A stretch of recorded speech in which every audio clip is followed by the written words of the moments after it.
تو میں ان کے پاس کبھی کبھار جا کے بیٹھا کرتا تھا. بوڑھوں کے پاس جا کے خدا کے بندوں بیٹھا کرو, اس سے تمہیں بہت ثواب ملے گا.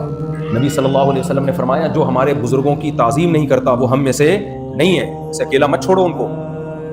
تو میں بیٹھا کرتا تھا کبھی کبھار. اب وہ چائے منگوا رہے ہیں, وہ اس کو بلاؤ جا چائے لے کر آؤں صاحب کے لیے. یار یہ فری پھوکڑ میں پورے محلے سے مجھے چائے پلوا رہے ہیں, بدنام میں آؤں گا. سمجھ رہا ہوں, اجنبی لوگ ہیں, کبھی اس سے چائے, وہ کہیں گے مہمان تمہارا ہے, چائے ہم سے منگوا رہے ہو, پیسے بھی نہیں دے رہے ہوتے تھے.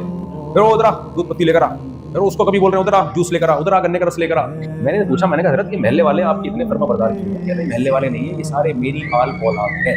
کچھ بیٹے بیٹیاں پوتے نواسے بہوے داماد, کہہ رہے میرے بیٹے بیٹیاں پوتے نواسے ملا کے 80 کے لگ بھگ ہے, ٹوٹل تعداد ان کو بھی معلوم نہیں. کہتے میں نے شادی جلدی کی, اولاد پیدا ہوئی اور بیٹے بیٹیاں بالغ ہوتے رہے, ان کی شادی ٹائم پہ کرتا گیا. آج اتنا بڑا خاندان ہے کہ خدمت کا نمبر نہیں آتا. آج ایک بچے سے منگوایا ہے نا تو 1 مہینے بعد اس کا نمبر آئے گا دودھ پتی کا.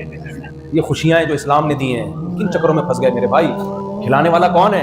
اللہ. پھر وہ بڑے فخر سے کہنے لگے بیٹا میں مر گیا نا, میرے پیچھے رونے والے بہت, چارپائی کو کندھا دینے والے بہت.